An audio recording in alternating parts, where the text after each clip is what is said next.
Manusia yang tidak bersyukur, pertama tidak bahagia karena tidak mampu menikmati nikmat.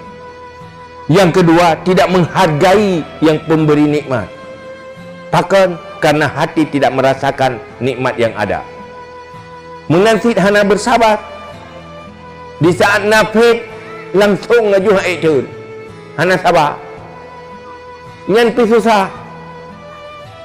Urang hana sabar draw susah, linyan gok pi susah. Boy no lako hana sabar. Ha itin emosi mutu contoh ji. Nak susah purmo? Susah. Munafik perumoh yang itin emosi. Tiap bengai.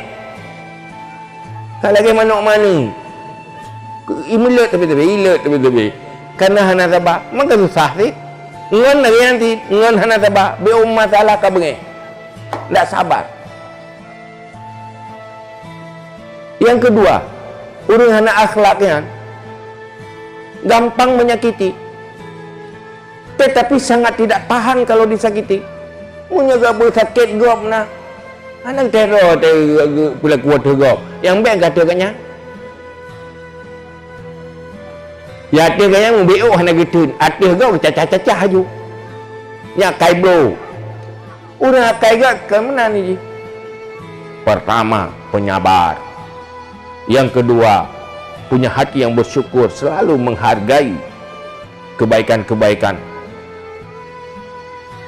dari yang lain. Yang kelima, tidak menyakiti. Yang keempat, tahan disakiti. Nyan munyokana put boh nyan insya-Allah bahagia udik la noyo. Isakiti li go pehna susah ti tayong. Go pehna ta sakiti li tayong. Tapi menjaga tanya bro akal. Cukup gampang menyakiti orang lain. Watai sakiti tanya beok mtete taju. Kam tete tu hana tengok tu tak memperjat tenang tu. Pakai hana tengok no. Tinggal aku saja ke gerau aku.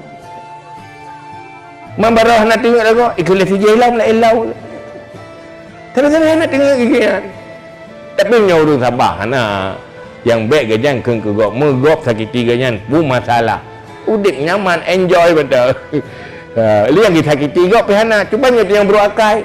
Cukup gampang tak sakiti. Mata tak sakiti gop. Kai balah. Watai balah mu mentete tu.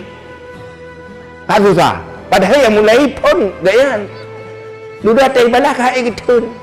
Aduh balah lillah. Balah li ke gajah. Pokok ji. Udik bagai apa ilau-ilau tu. Nyen contoh. Artinya apa? Dalam dunianya juga tidak akan bahagia kalau miskin akhlak. Untuk akhirat dosa bro akhlaknya dosa paling gehan buat timbangan dosa. Kebaikan get akhlak, fahla get akhlak adalah fahla yang paling gehan buat timbangan kebaikan. Maka urung tak letak ibadat menyobruk akhlak, hai bayar li fahla ibadat dosa bro akhlak. Urung kadang-kadang kurang ibadat tapi gad akhlak. Itu tutupi kekurangan fahala ibadat dengan fahala gad akhlak. Maka Rasulullah nutus kena innama bu'istu li utammima makarimal akhlak.